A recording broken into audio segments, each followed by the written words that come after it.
Uma péssima notícia para quem transita pela BR-101. A concessionária da rodovia rescindiu o contrato com a empreiteira que construía parte do anel de contorno viário norte da Grande Florianópolis. 41 mortes e 59 municípios com casos registrados. A epidemia da dengue se alastra pelo estado. Nas asas da inflação, o preço do litro da gasolina varia até em R$1 de um município para outro em Santa Catarina. O Congresso Catarinense de Rádio e TV debate a comunicação e traz as novidades tecnológicas para o setor. E na Série C, o Figueirense engrena na competição e consegue a primeira vitória fora de casa.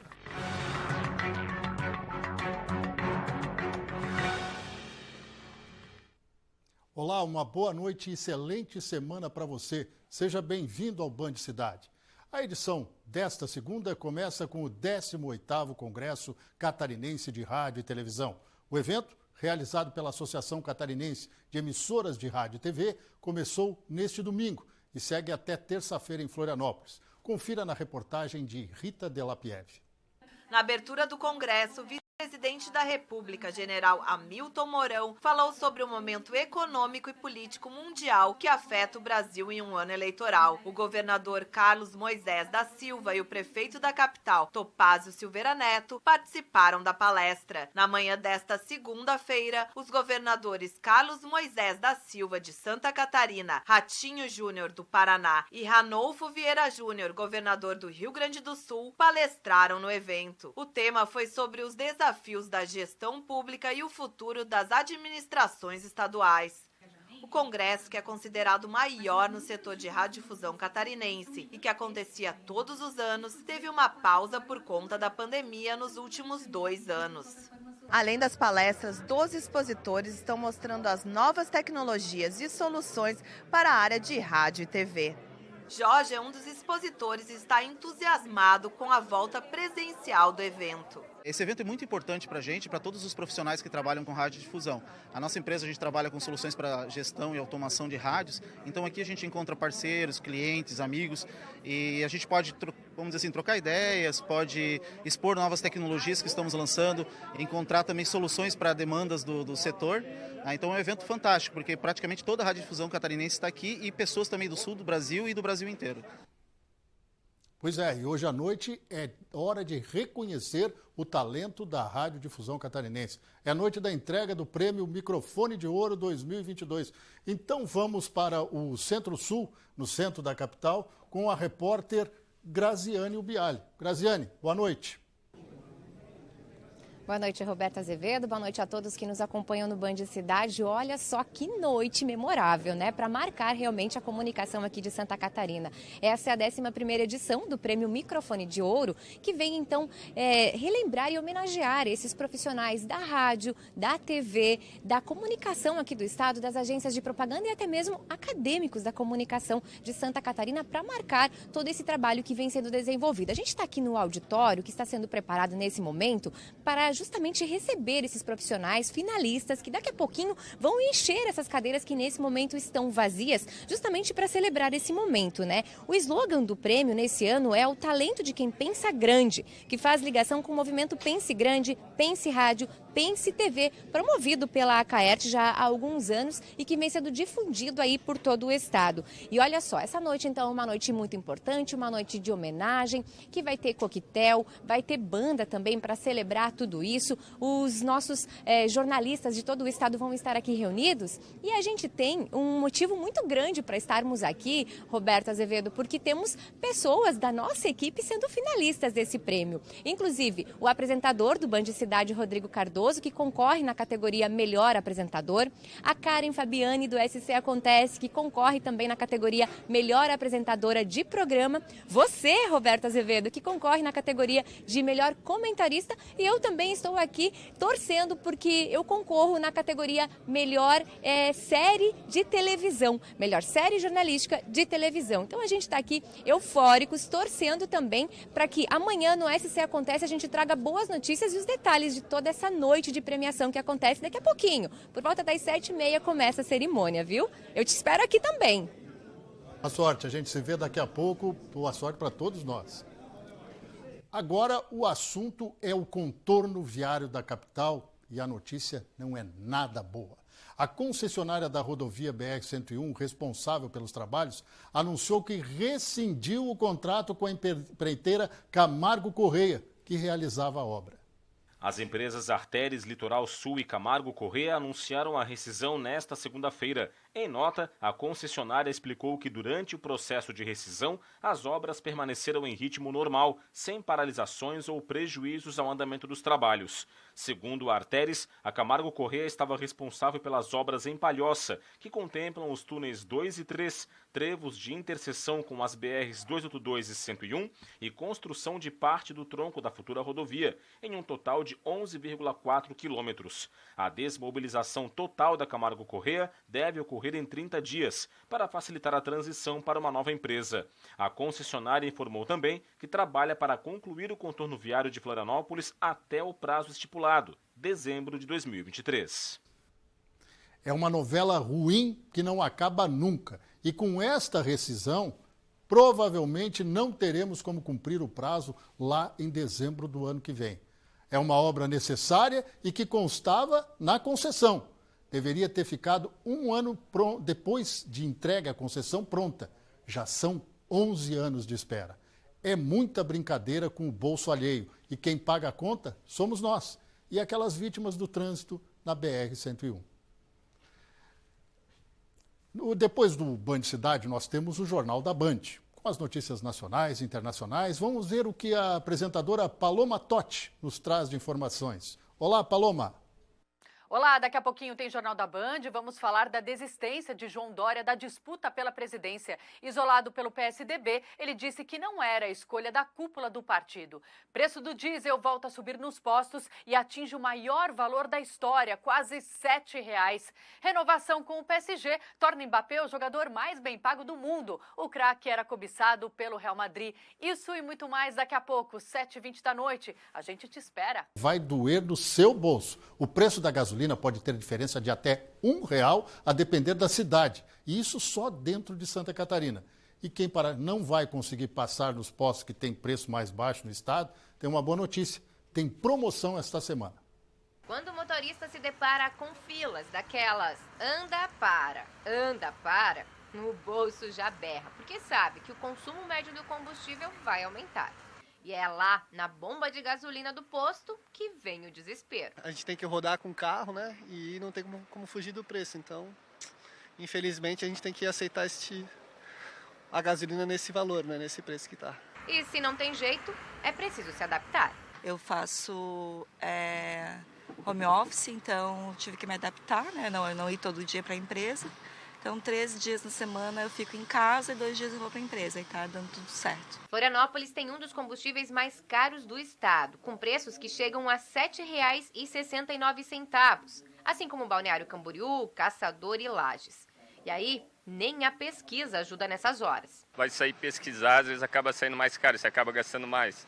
Mas, claro, dentro dos postos aí em que eu passo no meu trajeto, sempre vejo qual que está mais barato e abasteço. Me conta uma coisa, aquela velha frase, completa o tanque, tá difícil de ouvir, né? Tá difícil de ouvir. O pessoal realmente pede para abastecer um pouco menos, R$100, tá mais comum do que completar o tanque ultimamente. E quando a gente pensa que poderia dar uma melhorada, doce ilusão. Depois de 5 semanas de altas consecutivas, a gasolina registrou uma queda de 0,3%, que poderia estar refletindo aqui nas bombas de combustível. Mas isso não significa nem 3 centavos, o que não muda nada no bolso do motorista. É correspondente à redução de 0,03 e uma pequena redução no valor do anidro, uma vez que nós estamos entrando na produção normal e a tendência sobre este componente é ter uma redução no preço do produto. Sorte de quem dirige nas cidades onde o combustível custa menos de R$ 7,00. Jaraguá do Sul tem posto com gasolina a menos de R$ 6,50, por exemplo. Uma diferença considerável em relação às demais cidades do estado. Isto se dá em função, em primeiro lugar, que na Grande Florianópolis, os custos que nós temos em Balneário Camboriú, eles são um dos mais elevados do estado. Custo de aluguel e outros custos também.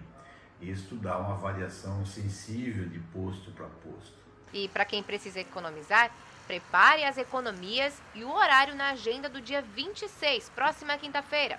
Vai ter o dia do Imposto Zero. Algumas cidades terão gasolina a R$ 4,99 o litro.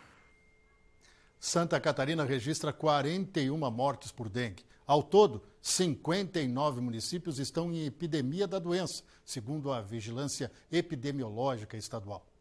Os dados compreendem o período entre 2 de janeiro e 18 de maio. O total de vítimas fatais da dengue é 271% maior do que o registrado no mesmo período do ano passado. 2022 já é o ano com mais mortes provocadas pela dengue desde que o estado passou a contabilizar as informações sobre o Aedes aegypti. As condições climáticas favoreceram a chegada do mosquito no estado. A gente tem invernos não mais tão rigorosos, isso dá condição para o mosquito se reproduzir ao longo de todo o ano. E a gente mesmo acabou mantendo hábitos que favorecem a reprodução do mosquito e justamente os locais com água parada. O mosquito se adaptou muito mesmo às nossas características, se reproduz nesses locais com água parada. Então a gente precisa entender isso, precisa ter uma percepção de risco, ou seja, entender que o mosquito está presente no estado. Santa Catarina tem até agora 42.831 casos confirmados de dengue, 14.647 casos descartados, 631 inconclusivos e 25.256 suspeitos. 59 cidades estão em situação de epidemia, entre elas Florianópolis, Joinville, Blumenau e Chapecó. Está oficialmente liberado o tráfego aéreo durante a noite no aeroporto regional Helmut Baumgarten, em Lontras, no Alto Vale do Itajaí. Acompanhe na reportagem. Pousos e decolagens a qualquer hora do dia ou da noite. O aeroporto Helmut Baumgarten, que ganhou o status de aeroporto regional, é o primeiro do Vale do Itajaí a ter a permissão para voos noturnos. A autorização partiu da Agência Nacional de Aviação Civil, a ANAC. A portaria que homologa as operações 24 horas foi publicada no Diário Oficial da União na terça-feira, dia 17.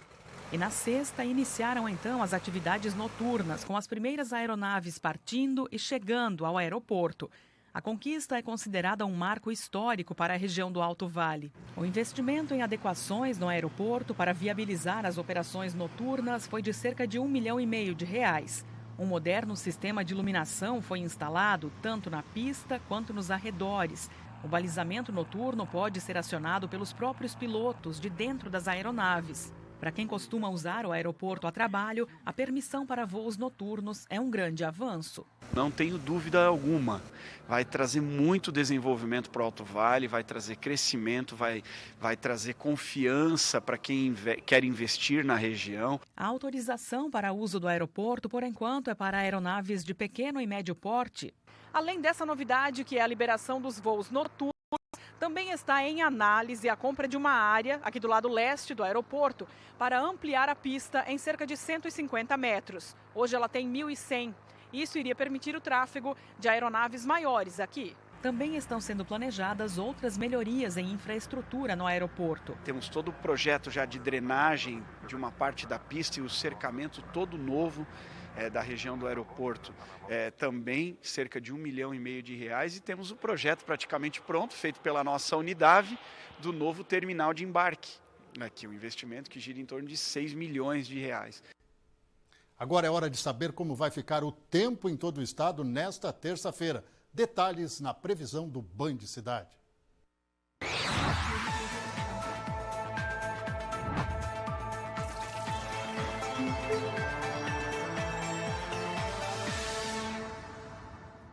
A terça-feira vai ter tempo firme, com sol e poucas nuvens em Santa Catarina e presença de nevoeiros ao amanhecer. As temperaturas vão estar mais baixas no começo da manhã e entram em elevação ao longo do dia. Em Florianópolis, mínima de 15, máxima de 25 graus. Em Blumenau, variação entre 9 e 24. Em Lages, 7 graus de mínima e 20 de máxima. E em Chapecó, mínima de 10 e máxima de 24 graus. A gente começa com a Fórmula 1, que tem a transmissão exclusiva da Band. O holandês Max Verstappen venceu o Grande Prêmio da Espanha e assumiu a liderança do Mundial.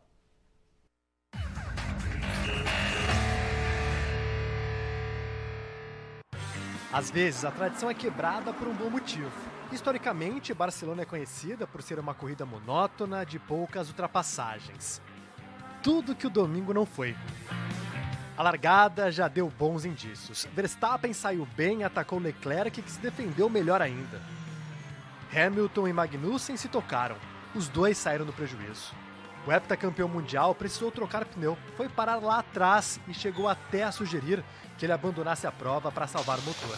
Os engenheiros pediram para ele continuar e no final veio um 5º lugar. O parceiro de equipe dele, George Russell, protagonizou uma linda batalha com Max Verstappen.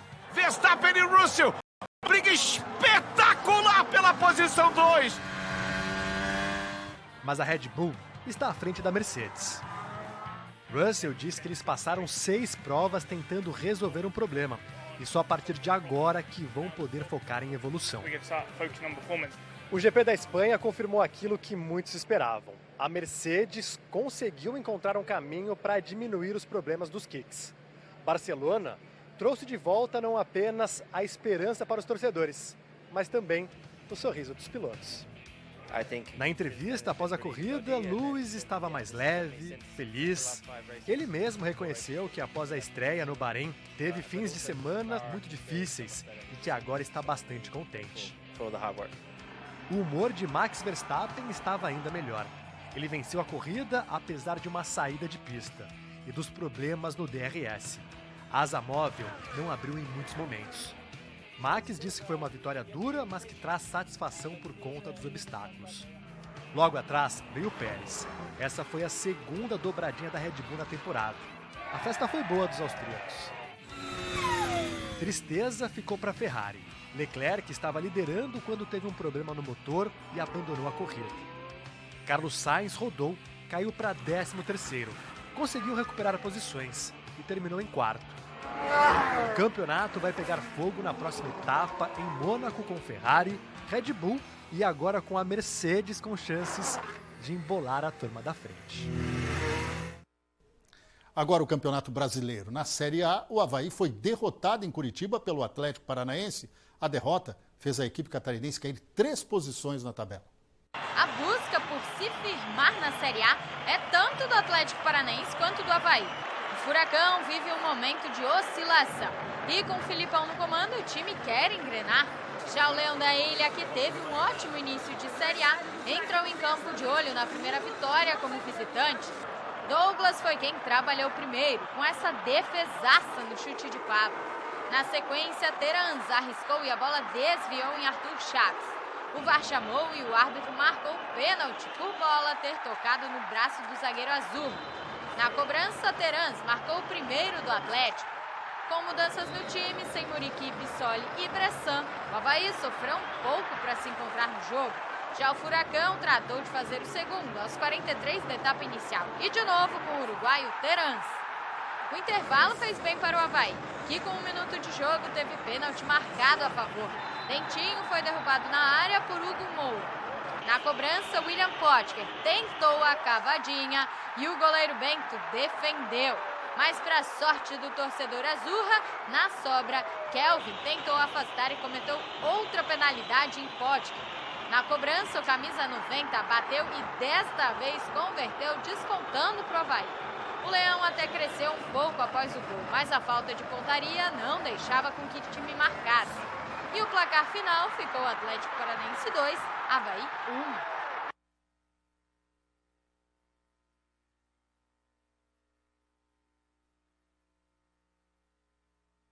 Na estreia do técnico Luan Carlos, teve emoção e polêmica. O Brusque teve algumas oportunidades de marcar contra a Tombense, mas o ponto alto da etapa inicial foi o gol marcado aos 45 por Júnior Todinho.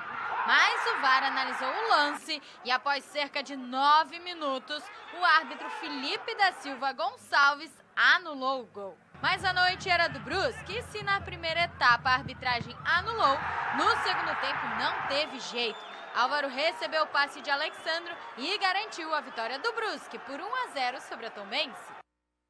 Pela Série C, o Figueirense conseguiu uma vitória importante fora de casa. O time venceu o Brasil de Pelotas com um gol de goleiro. Confira. O Figueirense foi a Pelotas decidido a ir em busca dessa perfeição. Pressionou desde os primeiros minutos de jogo. E o goleiro Vitor Luiz teve que fazer grandes defesas para impedir que o alvinegro balançasse as redes. Uma delas foi nessa de John Clay. Do lado do Brasil de Pelotas, Pirambu foi quem mais chegou perto do gol do Furacão, mas ninguém balançou as redes na primeira etapa. Na volta do intervalo, os dois times queriam mudar o placar, mas ele permaneceu igual até que Andrew sofreu falta dentro da área e o juiz assinalou o pênalti. Wilson, cobrador oficial do Figueira, bateu forte, não deu chances para o goleiro e garantiu a segunda vitória seguida do figueirense e o primeiro triunfo fora de casa. Com resultado positivo, o alvinegro saltou da 9ª colocação para a 6ª, com 12 pontos somados, dentro do grupo de classificação para a próxima fase. Agora a gente vai mostrar um fato curioso que vem lá do Alto Vale do Itajaí, de Ibirama, num pomar da família Gebel. É um cacho de laranjas bem diferente do normal. O seu Ekerhard e a dona Beatriz transformaram uma área de cultivo de milho em pomar. Plantaram aqui diversas árvores frutíferas. Tem laranja, araçá, pera, goiaba, carambola e muitas outras. Eles estão sempre colhendo frutos e com toda essa dedicação, o casal foi surpreendido com um presente da natureza. Entre tantas variedades de fruta que tem aqui, este pé de laranja chama a atenção por algo bem inusitado, bem curioso. Olha só, ele produziu vários frutos em um galho só. A gente tem aqui, então, um cacho de laranjas. Na contagem da dona Beatriz, o número de frutos impressiona. 10, 11, 12, 13, 14, 15, 16, 17 e lá 18. 18. Os Gebel ficaram bem animados com a novidade, afinal, nunca tinham visto nada parecido. A gente ficou bem surpreendido com isso, né? O meu marido disse assim, ele veio e foi tratar os bichinhos, daí ele disse assim, eu tenho uma coisa a te dizer, vai só lá ver que coisa interessante, ele disse, impressionante o cacho de laranja. A surpresa foi grande, né? Porque eu até hoje nunca vi um cacho desse tipo, assim, a gente já viu o cacho, né, com vários galhos, mas um galho só ter tantas peças que nem essa, eu até hoje não vi, não sei se alguém já viu. Procuramos a explicação de um biólogo para esse fato atípico. É uma quantidade excessiva de frutos em um único ramo, ela não é nem um pouco benéfica para a planta. Existe uma grande quantidade de energia direcionada para esse ramo, para esses frutos, e a planta distribui isso, até porque ela precisa ter um equilíbrio para poder ter uma produção regular. As laranjas que logo estarão no ponto já têm destino certo. A gente pretende fazer um suco e tem uma netinha também, ela adora comer laranja. Então a gente distribui também algumas delas, então vamos aproveitar bem elas. O Band Cidade fica por aqui. Quer assistir as reportagens? Acesse o YouTube da TVBV, que tem aí no QR Code do celular. Vamos agora com imagens ao vivo lá do Centro-Sul, onde acontece o Congresso Catarinense de Rádio e TV, promovido pela CAERT. Mais notícias de Santa Catarina amanhã, ao 12h30, no Jogo Aberto, e ao 12h50, no SC Acontece. Uma boa noite, fique com Deus e até a próxima.